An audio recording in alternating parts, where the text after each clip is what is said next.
En 1971, Richard Nixon lance la guerre contre les drogues. Partout aux États-Unis, les mêmes scènes se répètent. Arrestations massives, saisies, peine de prison. Les soldats de retour du Vietnam sont systématiquement testés et sevrés.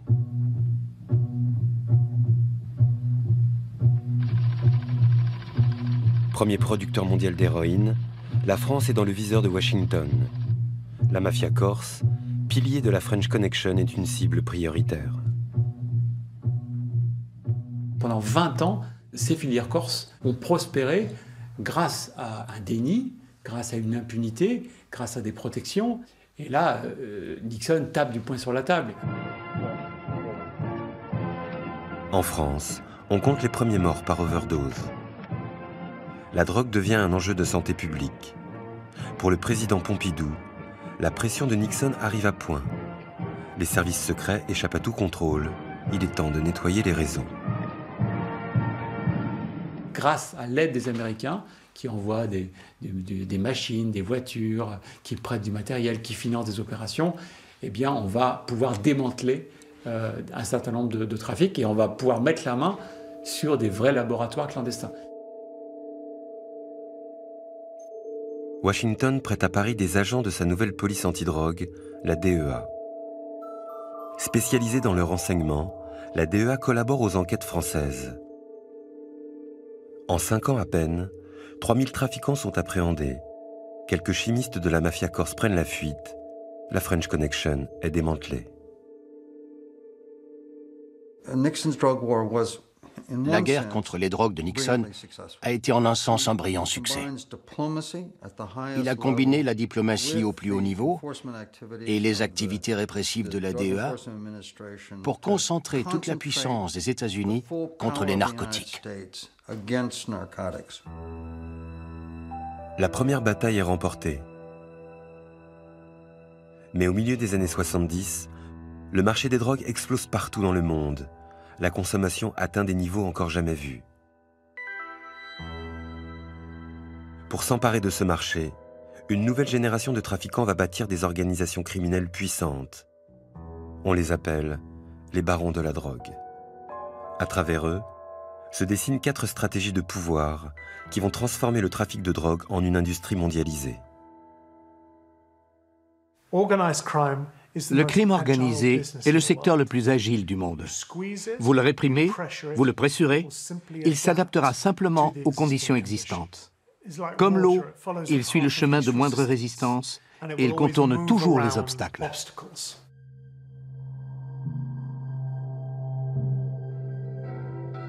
Sur les cendres de l'ancien monde, le trafic se réorganise à une vitesse folle.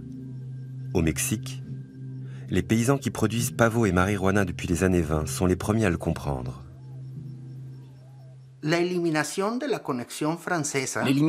la French Connection a été quelque chose d'incroyable pour les communautés paysannes. Le prix de l'opium a triplé, a quadruplé en seulement quelques mois. Dans les montagnes fertiles du Sinaloa, les champs de pavot se multiplient. La DEA, aux aguets, lance une gigantesque opération avec l'armée mexicaine.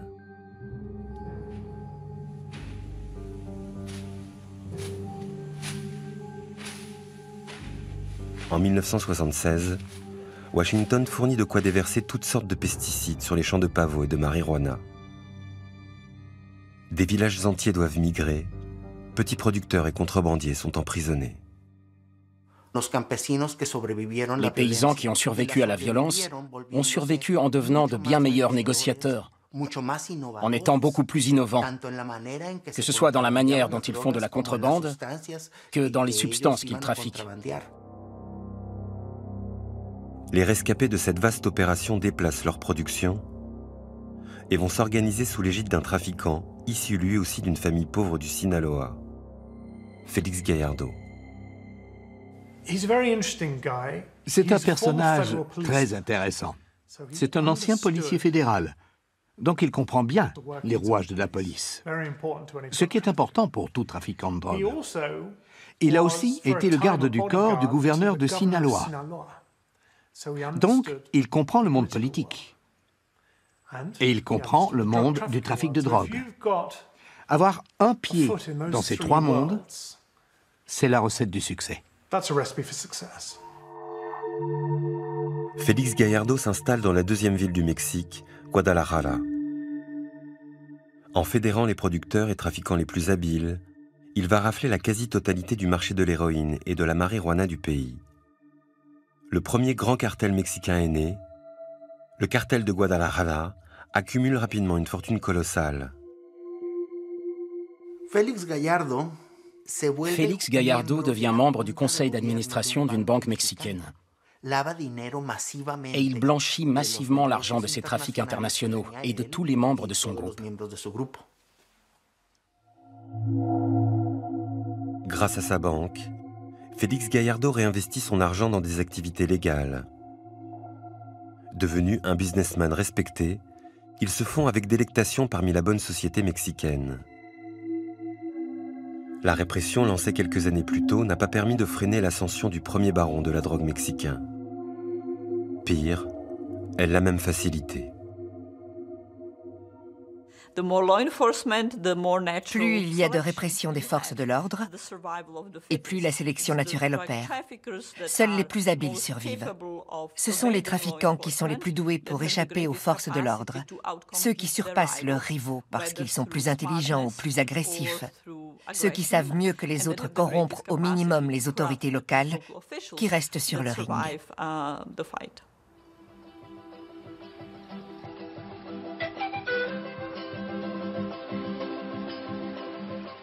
Alors que le flot d'héroïne ne faiblit pas à destination du marché américain, une drogue refait surface du fin fond de la cordillère des Andes. La cocaïne. Au Pérou et en Bolivie, où la feuille de coca est utilisée depuis des siècles pour lutter contre la faim et l'altitude, la magie de la chimie opère. Quand on voit comment se fabrique cette drogue, on n'a vraiment pas envie d'y goûter. Les feuilles de coca macèrent 3 jours dans le kérosène. Ensuite, le jus recueilli est mélangé à de la chaux pour une nouvelle macération. L'odeur est infecte. La redoutable chimie se poursuit avec des apports d'acide, d'éther, d'acétone.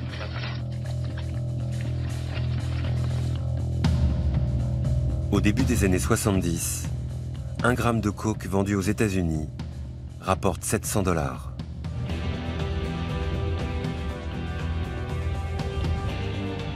Extrêmement rare, la poudre blanche excite le monde de la finance, les loups de Wall Street, le quota de la jet set. C'est la drogue du capitalisme triomphant, la drogue de ceux qui ont tout réussi. Il y a même eu une couverture du Time Magazine, la drogue champagne. Voilà une drogue merveilleuse qui vous défonce et qui n'est pas addictive. Faux, totalement faux. Mais cela a eu des conséquences politiques. La DEA a reçu pour instruction de concentrer tous ses efforts d'investigation sur l'héroïne et de ne pas enquêter sur le trafic de cocaïne.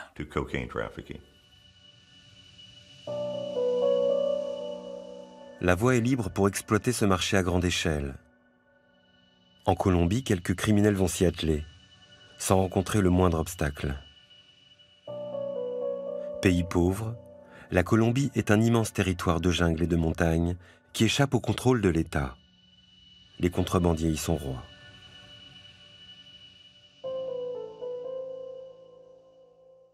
La Colombie est un pays très libertaire dans sa tradition, où les gens rejettent la concentration du pouvoir de manière naturelle et instinctive. On ne peut que constater le rejet que suscite l'autorité. Toute forme d'autorité est rejetée. Dès le début des années 70, des trafiquants colombiens achètent de la cocaïne en Bolivie et au Pérou et l'acheminent aux États-Unis.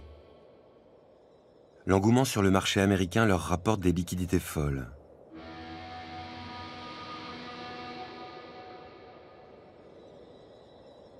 À Medellín, un jeune contrebandier convainc d'autres criminels de changer d'échelle. Ensemble, Ils vont intensifier les livraisons et rafler le marché de la cocaïne. C'est la naissance du cartel de Medellín.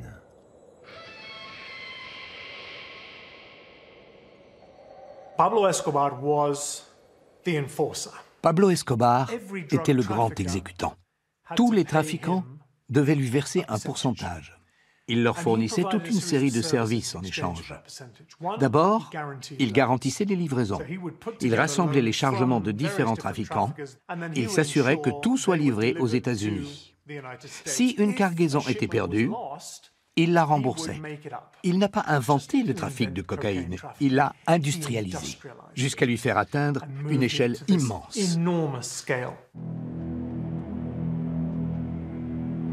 Le cartel de Medellín s'offre une flottille d'avions et déverse des tonnes de cocaïne dans le sud de la Floride.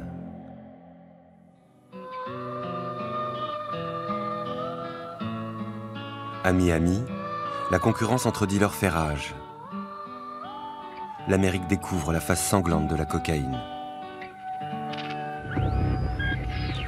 Ralph, the shootout occurred at about 2:30 this afternoon when 2 or more Latin males entered the Crown Liquor Store here on the west end of the Dadeland Mall.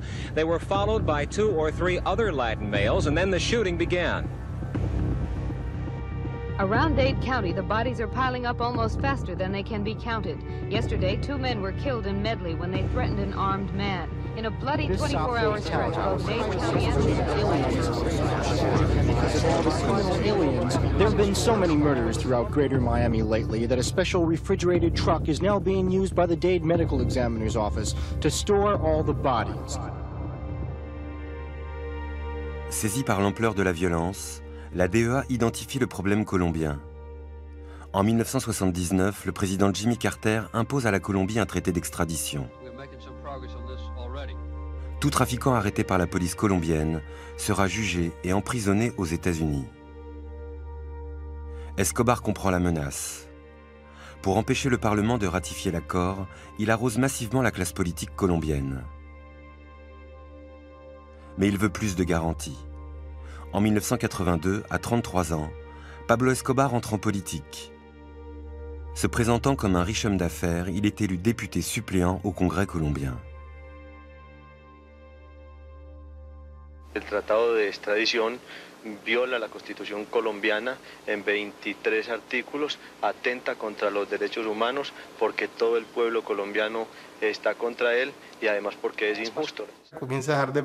À partir de là, l'argent n'est plus son seul objectif. Il commence à penser au contrôle du territoire et au pouvoir comme objectif. C'est que derrière ce monsieur qui possédait l'un des plus grands business de la drogue au monde, il y avait un assassin, mais aussi un homme qui voulait prendre le pouvoir. Il voulait devenir président de ce pays.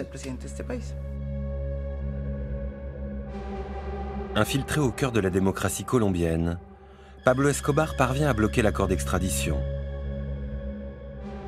Aux États-Unis, personne n'imagine que ce jeune député est l'homme qui a fait de la cocaïne une puissante industrie.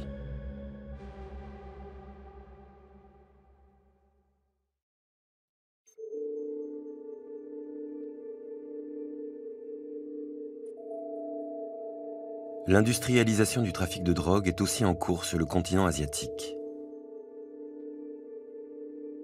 Avec la fin de la guerre du Vietnam et le départ des GIs, la Thaïlande est seule dans un océan communiste. Le royaume redoute les incursions sur son territoire. Un jeune chef de guerre va tirer profit de cette nouvelle donne politique. Il se fait appeler Kun Sa, le prince de la prospérité. Kun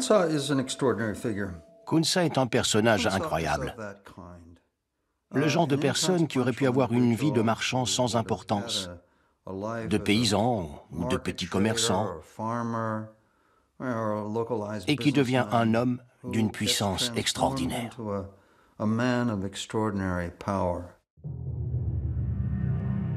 Né en Birmanie, formé à la guerre dès son plus jeune âge, un temps milicien à la solde de la sanguinaire dictature birmane, Kun Sa fonde sa propre armée grâce au trafic d'opium.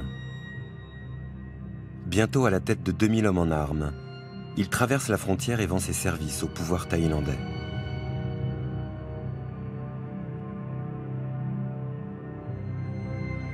Il savait très bien sentir où réside le pouvoir et comment en retirer le maximum d'avantages. Des armes, l'immunité, le droit de trafiquer.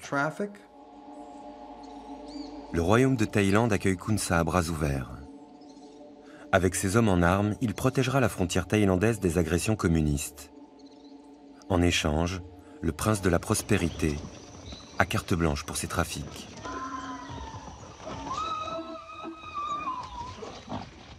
Ces caravanes d'opium circulent d'une frontière à l'autre. Donc le commandement suprême de l'armée thaïlandaise leur a fourni un camp de base, les a protégés et évidemment a perçu une partie de leur profit.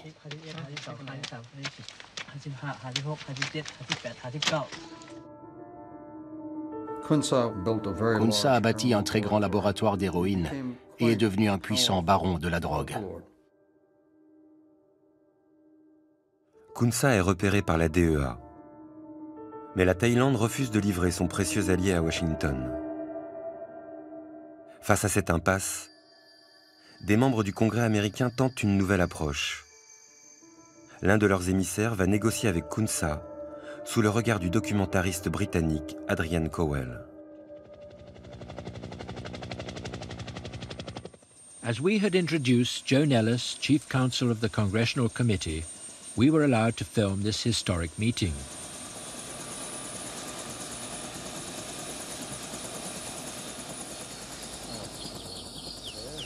Only the president and the administration has the authority to make agreements concerning the purchase of opium. Let me ask Khun Sa, what would have to be done to eliminate opium production in the Shan states? มันคือถามเจ้าเฮาว่านั่นคือยาพิษที่หายกว่าทั้งหมดอันนั้นก็หายกว่ากำนำเลยฮะซ้ำจอยบ้านก้นเมืองเธอก้นเมืองเฮาได้ฮู้ว่ายาพิษดี We want you to help make contact to the persons who can come and collect all the opium grown in our country either to throw it or to burn it. Dans ce jeu diplomatique, Khun Sa ne se présente pas comme un trafiquant, mais comme le défenseur de son peuple, les Shan, violemment réprimés en Birmanie. L'État Shan est aussi la principale zone de production d'opium du Triangle d'Or, une région convoitée en guerre perpétuelle.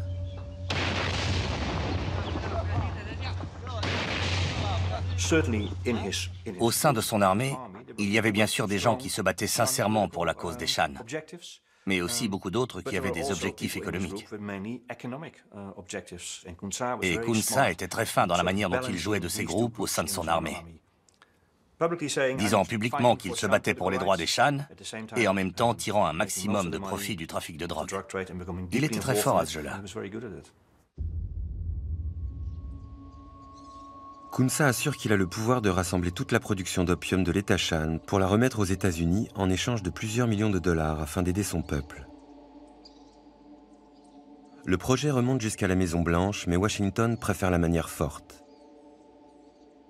Pour éradiquer l'opium du Triangle d'Or, les États-Unis arment le pouvoir birman et ses généraux sanguinaires.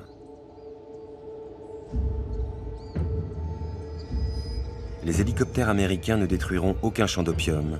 Ils s'abattront sur les minorités entrées en rébellion.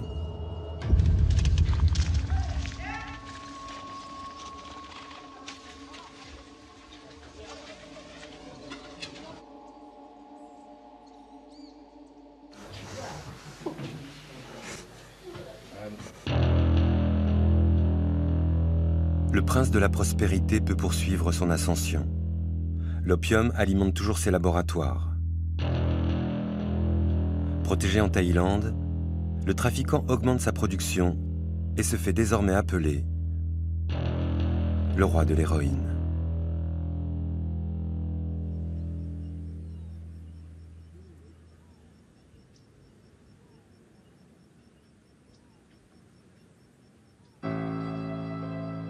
Au même moment, en Europe. Au milieu des années 70, quelques riches mafieux de Cosa Nostra récupèrent les chimistes de la French Connection. Surnommés les parrains de Palerme, Ils font venir l'opium du Moyen-Orient et implantent des laboratoires sur la côte sicilienne. Les parrains de Palerme créent un réseau de distribution aux États-Unis dans des pizzerias de la région de New York, bientôt baptisée par le FBI la Pizza Connection. Très vite, les sommes en jeu deviennent astronomiques. En Sicile, les banques sont incapables d'éponger tout le cash généré par le trafic. Localement, vous avez une explosion du système bancaire. Et puis évidemment, une partie de cet argent va migrer vers des pays accueillants et respectant le secret bancaire, la Suisse aussi, et tout un système d'encastrement, de brouillage des pistes. On a mis en place, depuis le début du XXe siècle, un système financier parallèle pour échapper à toutes les législations fiscales des États, et les mafias se rendent compte, quand elles commencent à avoir beaucoup d'argent, que ce système est magnifique parce qu'ils peuvent l'utiliser. Ce ne sont pas les mafias qui ont créé ce système. C'est le système capitaliste, financier. Tout est fait, tout est organisé pour que tout reste secret. Sur l'île, les nouveaux riches de la mafia exhibent outrageusement leurs voitures de luxe, leurs yachts privés. Les autres familles mafieuses qui ne profitent pas de ce butin colossal sont excédées. Les parrains de Palerme s'en moquent. Ils ont à leur côté des hommes de main redoutables. Issu du petit village de Corleone, leur chef, Totorina, est le plus sanguinaire de tous les tueurs jamais recrutés par Cosa Nostra.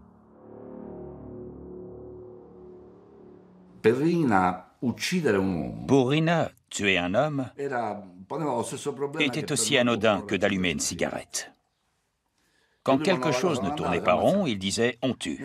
Personne n'allait contre la volonté de Rina, parce que s'il le faisait, il savait qu'il ne rentrerait pas à la maison pour dîner. Les parrains de Palerme n'ont vu chez Rina qu'un psychopathe sans cerveau.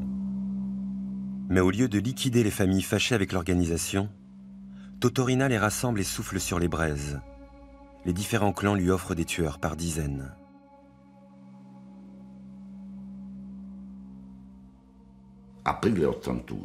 En avril 1981, éclate ce qui a été appelé, à tort, la guerre de la mafia. En réalité, ce n'était pas une guerre, car une guerre suppose qu'il y ait deux armées qui s'affrontent et que la plus forte gagne. Ici, il n'y avait qu'une armée, celle de Rina. C'était une liquidation.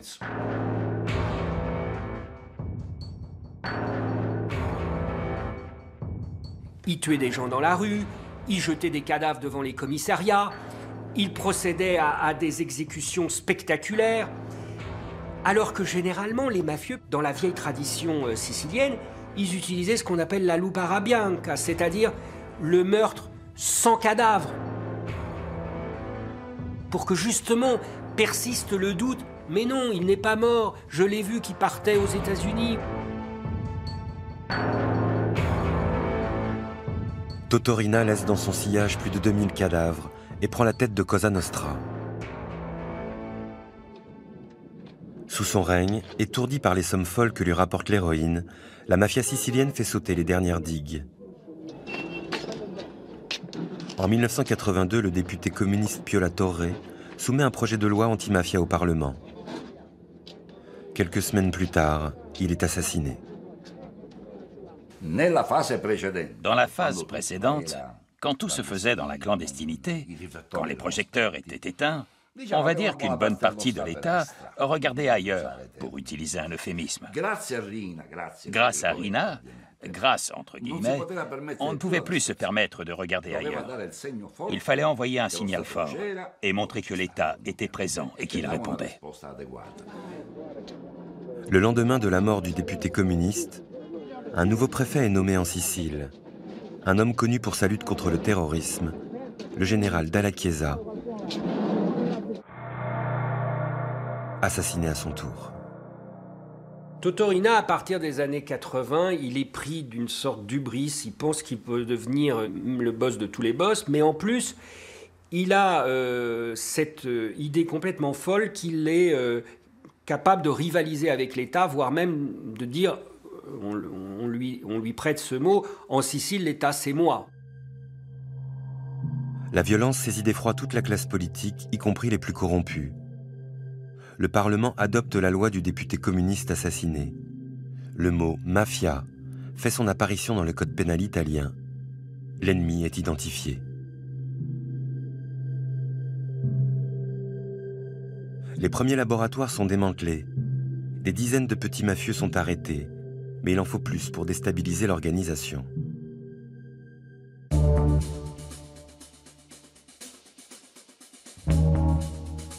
La poudre de Cosa Nostra inonde New York. En 1982, la ville concentre la moitié des usagers d'héroïne du pays, 200 000 toxicomanes. Pour le président Reagan, le défi de la drogue dépasse celui qu'affrontait Nixon. À l'héroïne s'ajoute une nouvelle épidémie. Le pays compte plus de 10 millions de consommateurs de cocaïne. Le président mobilise toutes les forces spéciales en Floride. Pour le cartel de Medellín, les pertes sont sévères. Escobar se rend à l'évidence, il faut trouver d'autres routes. Voilà comment, en 1984, quelque part au Mexique, le cartel de Medellín rencontre le cartel de Guadalajara. Les Colombiens se sont dit, si nous ne transportons pas la drogue nous-mêmes aux États-Unis, peut-être que la DEA ne nous traquera pas. Si nous la vendons aux Mexicains, la DEA ne pourchassera que les Mexicains. Ce qui est évidemment assez bancal, puisque si vous êtes impliqué à n'importe quel niveau de la chaîne du trafic, vous êtes passible de poursuite. Il s'allie avec les Colombiens pour transporter la cocaïne et leur offre le meilleur atout que possède le Mexique pour le narcotrafic, qui est la frontière avec les États-Unis, qui est impossible à contrôler. Et les Colombiens leur ont dit, nous avons besoin que vous transportiez des tonnes et des tonnes de cocaïne. Les trafiquants mexicains tiennent toutes leurs promesses. Des tonnes de cocaïne passent la frontière vers les États-Unis. Le cartel de Guadalajara devient tout puissant. À l'automne 1984, la DEA n'a pas encore saisi le tournant majeur qui vient de s'opérer. L'un de ses agents, Enrique Camarena, découvre une plantation gigantesque de marijuana, des centaines d'hectares immédiatement détruits. Quelques mois plus tard, l'agent de la DEA, Enrique Camarena, disparaît. On ne savait pas ce qui était arrivé à notre agent, ce qui était arrivé à l'agent Camarena. Nous ne savions pas et nous ne parvenions pas à obtenir une réponse claire du gouvernement mexicain. Et c'est là que nous avons fermé la frontière. Le gouvernement mexicain a alors dit aux trafiquants qu'il fallait rendre le corps, parce qu'ils savaient qu'il était mort. Le corps atrocement mutilé d'Enrique Camarena réapparaît. On découvrira plus tard que l'agent spécial a été kidnappé par la police avec la complicité des services secrets mexicains et remis au cartel de Guadalajara.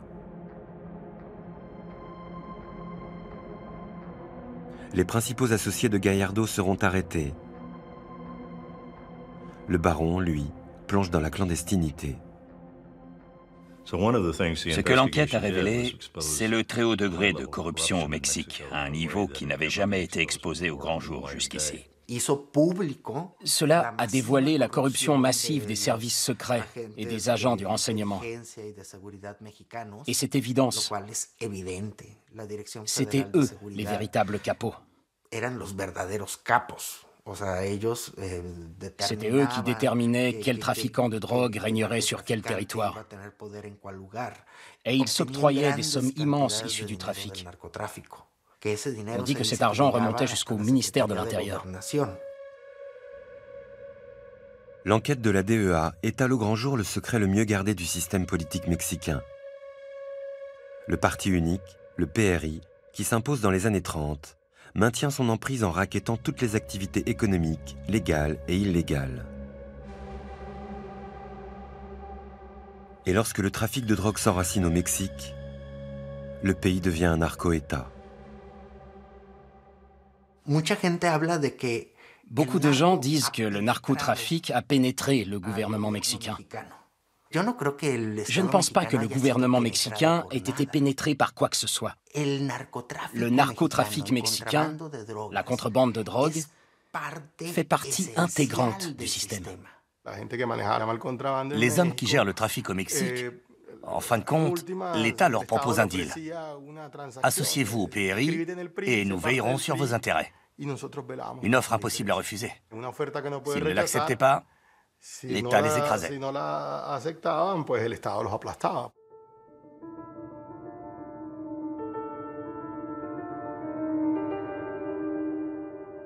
En Colombie, la vérité éclate au grand jour au même moment. En 1984, le nouveau ministre de la Justice, Rodrigo Lara, va trouver le courage de démasquer Pablo Escobar. Colombia tiene de su parte de compromiso en la droga porque es un país utilizado como punto de tráfico, como centro de procesamiento y como sitio de producción. Devant les députés, Rodrigo Lara accuse publiquement Pablo Escobar d'être un narcotrafiquant. El señor ministro de Justicia tiene un plazo de 24 horas para que presente las pruebas concretas de la sindicación que me hizo en el día de ayer en la Cámara de Representantes. Trop sûr de lui, Escobar a oublié un détail. Une petite affaire remonte à la surface. Un journaliste du grand quotidien El Espectador retrouve dans les archives de sa rédaction un article de 1976. Le jeune Pablo Escobar interpellé en possession de 19 kilos de cocaïne.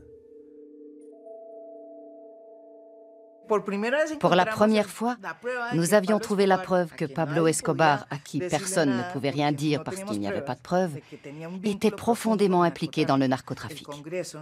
Dans un acte surprenant, le Congrès lui a retiré son immunité parlementaire et Pablo Escobar est entré en clandestinité. Il ne sera plus jamais un homme politique officiel, ni un narcotrafiquant officiel. Le ministre Rodrigo Lara part en croisade. Il bloque les avions d'Escobar et détruit ses laboratoires installés dans la jungle.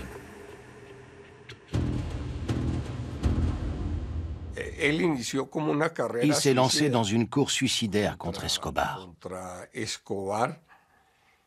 Il a signé son arrêt de mort. Le 30 avril 1984, à Bogota, Rodrigo Lara est abattu par un adolescent tueur du cartel de Medellín. C'est une déclaration de guerre. Le président colombien riposte. Le traité d'extradition voulu par Washington est ratifié. Pablo Escobar se retranche à Medellín, protégé par la population, pour qui il a fait construire logements, écoles et stades de foot. Escobar recrute une armée de 2000 adolescents. Ces sicaires liquident tous ceux qui menacent le règne de Pablo Escobar. Journalistes, juges, policiers, hommes politiques. Malgré le danger, la justice accumule les preuves pour extrader le patron du cartel de Medellín.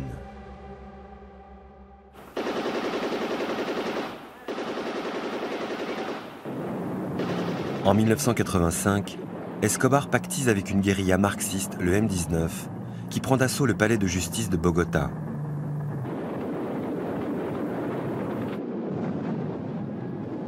Le dossier de Pablo Escobar est détruit. Après 2 jours de combat, le palais de justice est consumé par les flammes.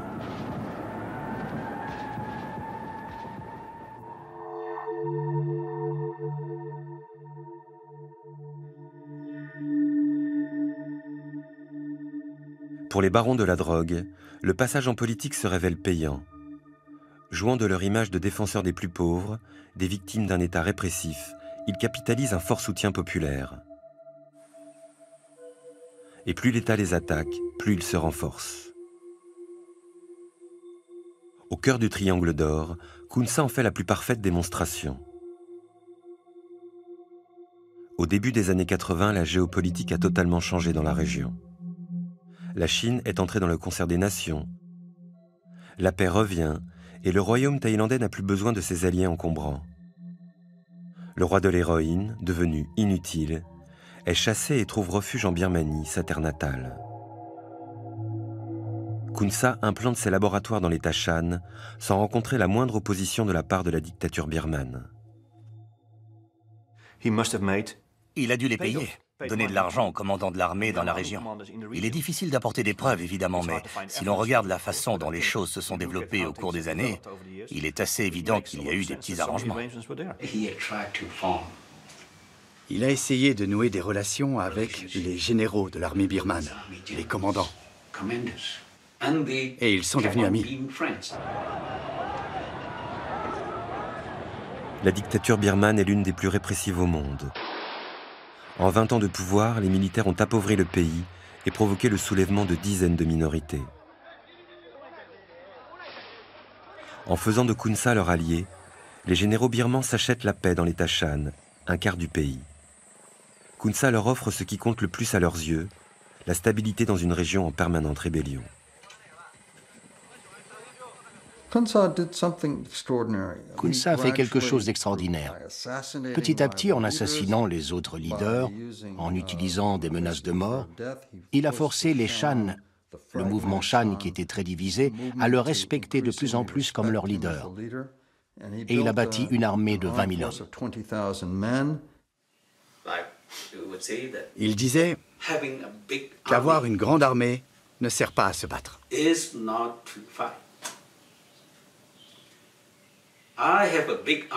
J'ai une grande armée parce que je ne veux pas me battre. Si j'ai une petite armée, l'armée birmane essaiera toujours de me trouver et de m'éliminer.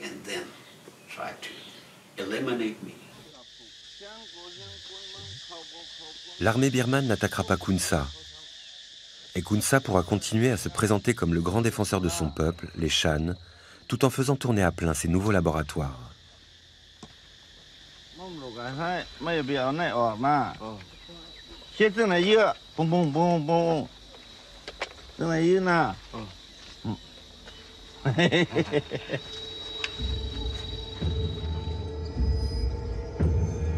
Khun Sa inonde le monde d'héroïne et vend sa drogue à prix cassé.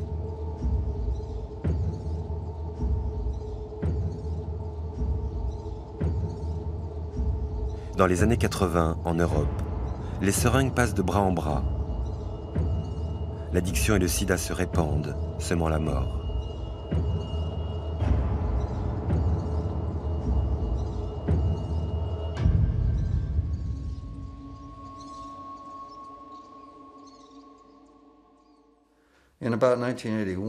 Vers 1981, la Birmanie produisait environ 500 tonnes d'opium par an. En 1989, elle en produisait 2500, une augmentation de 500%. Probablement la croissance la plus rapide que l'on ait jamais vue dans l'histoire de la production d'opium. À des milliers de kilomètres de là, en Sicile. Pour s'attaquer au parrain de Cosa Nostra, Totorina, les juges les plus téméraires se rassemblent au sein d'un pool anti-mafia autour de deux figures charismatiques, Paolo Borsellino et Giovanni Falcone.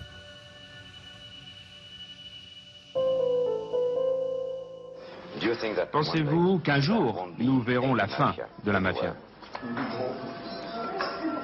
Je crois que nous ne la verrons ni vous ni moi. Un jour, il m'a dit cette phrase.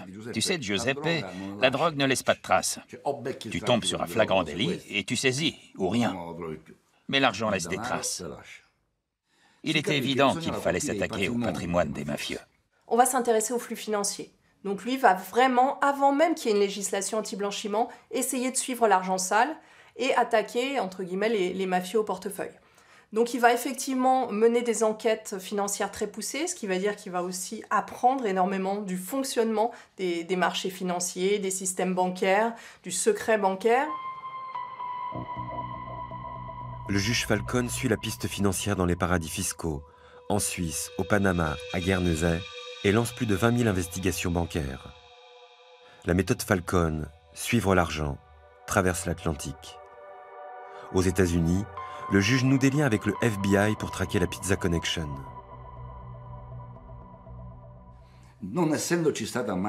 Étant donné qu'il n'y avait jamais eu d'enquête de ce type, les mafieux faisaient des chèques en toute tranquillité. J'ai vu passer des chèques d'1 milliard de lire. Parce qu'ils étaient sereins. Personne avant n'était allé chercher dans les banques. En 1983, l'un des plus grands parrains de Cosa Nostra, Tommaso Buscetta, est arrêté au Brésil. Le juge Falcone le rencontre et, chose folle, le mafieux brise l'omerta.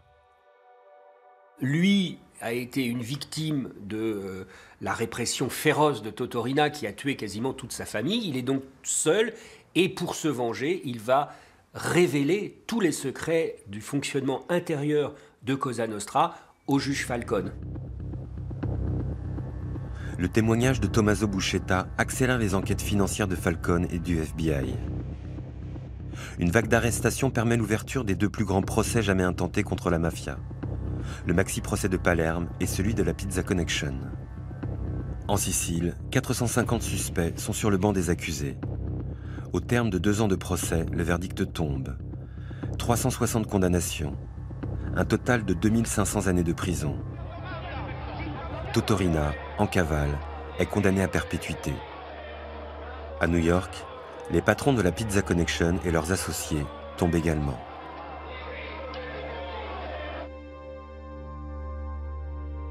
On n'a jamais saisi ne serait-ce qu'1 gramme d'héroïne.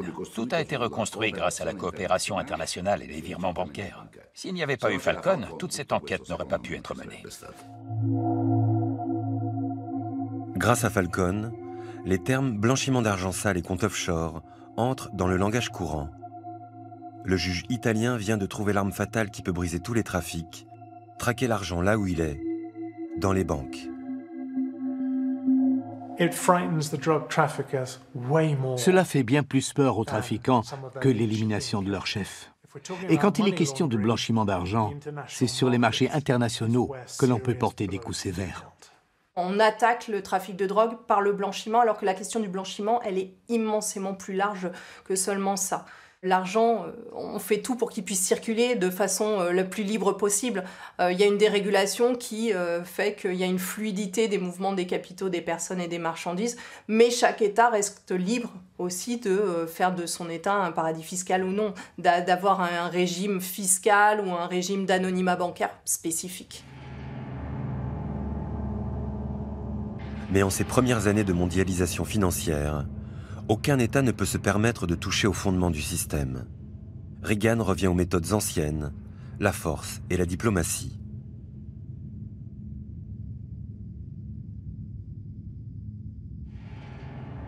En 1988, au Mexique, Félix Gallardo est lâché par le pouvoir. Mais depuis sa prison, le trafiquant dissout son cartel et répartit les territoires entre les jeunes loups.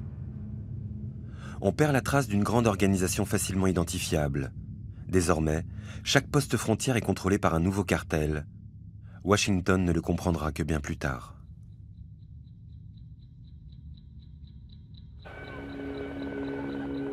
En 1989, quelques semaines après la chute du mur de Berlin, les États-Unis envahissent le Panama et font tomber son dictateur Manuel Noriega, allié de la CIA et des narcotrafiquants.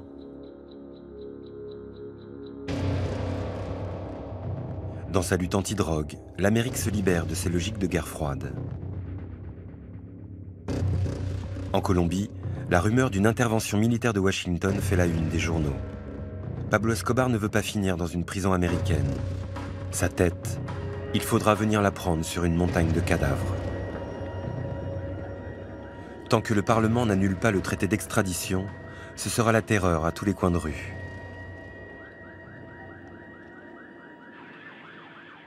Après une série d'attentats aveugles, Escobar fait abattre 4 candidats à la présidentielle. Le favori, Luis Carlos Galán, est assassiné en plein débat public.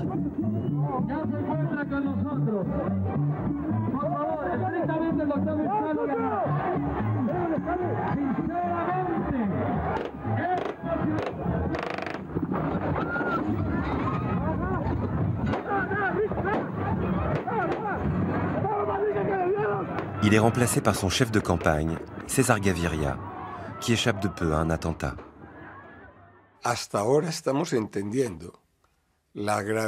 Jusqu'à aujourd'hui, il nous est difficile de comprendre la gravité des défis qui se présentaient à nous à cette époque. Les complicités, par exemple, au sein des forces de l'ordre, de la police, de l'armée, dans la mort de certaines personnalités. Pourquoi est-ce que je dis cela? Parce que quand on regarde ces complicités, on se rend compte du peu de contrôle que nous avions sur le pays. Les cartels avaient fait de la Colombie un véritable enfer. Élu président de la Colombie, César Gaviria occupe l'un des postes les plus dangereux au monde. Pour arrêter le carnage, il négocie les conditions d'une paix avec Escobar. En échange de son arrestation, il lui promet de réviser la Constitution et d'en retirer le traité d'extradition. Le défi était immense. Il s'agissait de trouver une réponse qui ne soit pas autoritaire, mais démocratique, à une crise d'une violence terrible. Le 19 juin 1991, le patron du cartel de Medellín se rend. Dans le salon de sa prison dorée, décoré à son goût, Pablo Escobar a accroché son propre avis de recherche lancé par la DEA. Por Colombia, denuncia a los narcotraficantes. Se buscan Pablo Escobar Gaviria. Recompensa 2.700 millones de pesos. Mais Escobar ne reste pas dans son palace bunkerisé. Très vite, il sent qu'il perd la main sur le trafic et s'évade. Ses concurrents et ses associés qui ont profité de son absence vont unir leurs forces pour le faire tomber. Les criminels se rapprochent de la police colombienne. Grâce à leurs tueurs et à leurs informateurs, la traque des policiers progresse rapidement.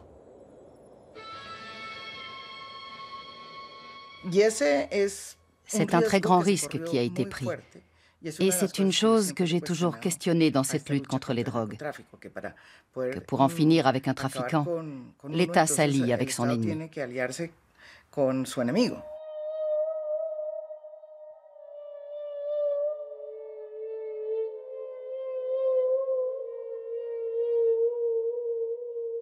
Le 2 décembre 1993, Pablo Escobar est abattu sur un toit de Medellín. Il aura fallu que tous les efforts se combinent, DEA, police colombienne, trafiquants de drogue, pour venir à bout du plus grand trafiquant de cocaïne au monde.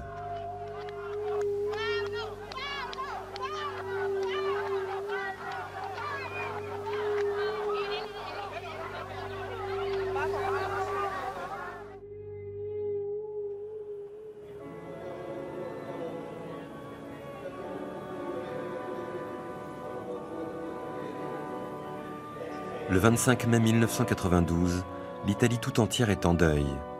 Et dans l'église, la voix d'une femme s'élève. A nome di tutti coloro che hanno dato la vita per lo Stato.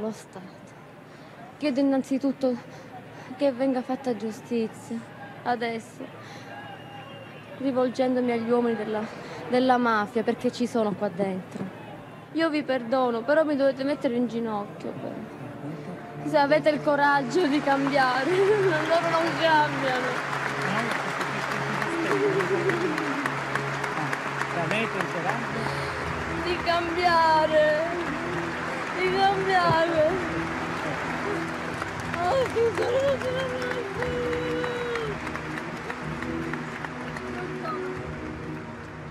Dans les cercueils, les corps de Giovanni Falcone, son épouse et leurs 3 gardes du corps, morts soufflés par une bombe.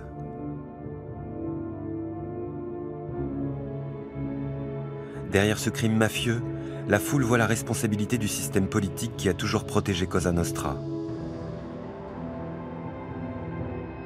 Dès qu'un élu apparaît, c'est la tornade.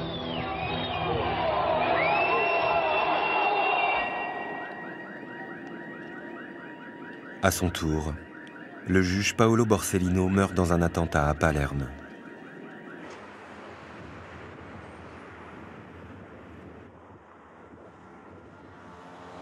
On attend toujours les réponses, on ne sait pas. Et il y a des éléments aussi qui n'ont pas été révélés, hein, des archives qui ne sont pas encore dévoilées. Mais c'est certain que dans les attentats contre Falcone et Borsellino, il y a rien que la quantité d'explosifs. Ça aurait été difficile pour la mafia, même avec ses connexions, d'avoir accès à autant d'explosifs sans que ça se voie. Ça fait quand même beaucoup de zones d'ombre. Voilà. Proche des 2 juges italiens, des enquêteurs du FBI viennent en renfort avec des techniques nouvelles. Pour la première fois en Europe, on relève les empreintes ADN sur les lieux des attentats. Plus de 1000 personnes sont arrêtées. La stratégie de Totorina se retourne contre lui. Trahi par les siens, le parrain des parrains est incarcéré en 1993 et mourra en prison 25 ans plus tard.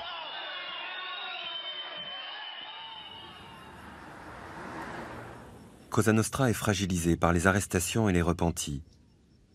La mafia sicilienne est écartée des réseaux de la drogue et replonge dans l'invisibilité. Pour Cosa Nostra, l'ère des barons s'achève ici.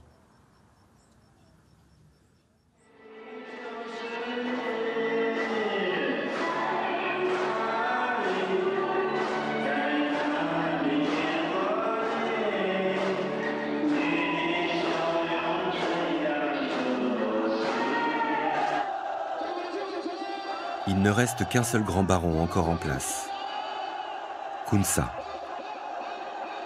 Mais le roi de l'héroïne vient de franchir la ligne rouge. En 1993, il proclame l'indépendance de l'État Shan. La junte militaire déploie immédiatement ses troupes contre lui. Kunsa n'a plus le choix, il négocie sa reddition. Without a shot fired, Burmese troops dominated Kunsa's capital. En 1996, le roi de l'héroïne, déchu, obtient la garantie de profiter d'une retraite paisible, entouré des siens.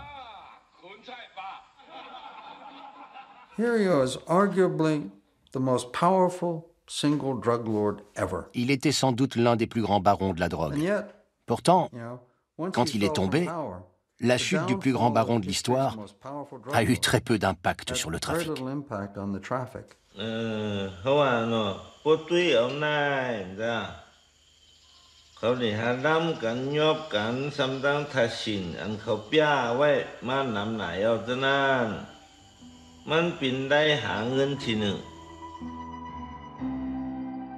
L'ère des barons aura fait passer le trafic de drogue au niveau des grands produits de consommation. Le business de l'héroïne et de la cocaïne pèse aussi lourd dans l'économie mondiale que le textile. Qui peut croire que la fin des barons résout le problème? Une troisième génération va bientôt prendre la relève.